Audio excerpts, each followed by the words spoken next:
બોટાદથી સમાચાર પ્રાપ્ત થઈ રહ્યા છે કે જ્યાં આજથી કપાસની હરાજી રાબેતા મુજબ શરૂ કરી દેવામાં આવી છે। બોટાદ યાર્ડના સેક્રેટરીએ કહ્યું કે ખેડૂતોનો કપાસ વેચાણ અંગે કોઈ વિવાદ નથી।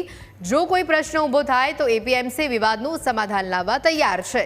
ઉલ્લેખનીય છે કે 11મી અને 12મીએ 2 દિવસ વેચાણ બંધ રહેવાના કારણે અનેક ખેડૂતો ગોંડલ, રાણપુર, બરવાડા, ગઢડા સહિતના વિસ્તારોમાં કપાસ લઈ જઈને વેચાણ કર્યું હતું। ખેડૂતોના હિતમાં તાત્કાલિક ધોરણે એપીએમસીએ નિર્ણય લઈ ખરીદ વેચાણ શરૂ કરી દેવામાં આવ્યું છે। ખેડૂતો પણ આ નિર્ણયથી ખુશ જોવા મળી રહ્યા છે। આપણે માલ લાવીએ ઓણ કુદરતે બગાડ્યો છે માલ, બરોબર।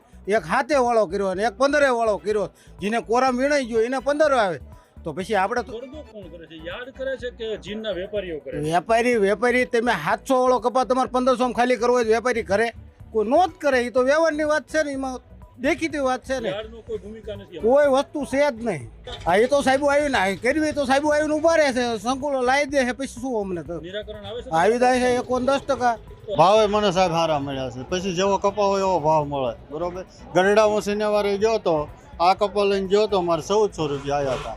અને યાર્ડમાં જો ખેડૂતોને કોઈ તકલીફ પડે હા, તો એમની રજૂઆત કરવાની અને તકલીફનું નિવારણ આપશે એવી ખાતરી પણ એમાં સાહેબ એવું છે, જો કડદાનું હતો, બરોબર, ઠાઠે સાહેબ કપા હારો, હું 19 વર્ષથી ટેમ્પો ચલાવું, બરોબર। ઠાઠે કપા હારો હોય, અંદર બીજો હોય, પછી હું એમાં વેપારી શું કરે, બરોબર। યાર્ડની કોઈ ભૂલ નથી, યાર્ડની કોઈ ભીમાં ક્યાં સાહેબ ભૂલ છે?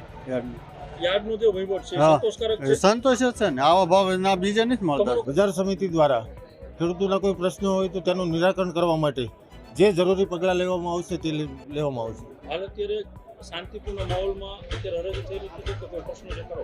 ના, હાલમાં શાંતિપૂર્ણ માહોલમાં હરાજી થઈ રહી છે, હાલમાં કોઈ પ્રશ્ન છે નહીં।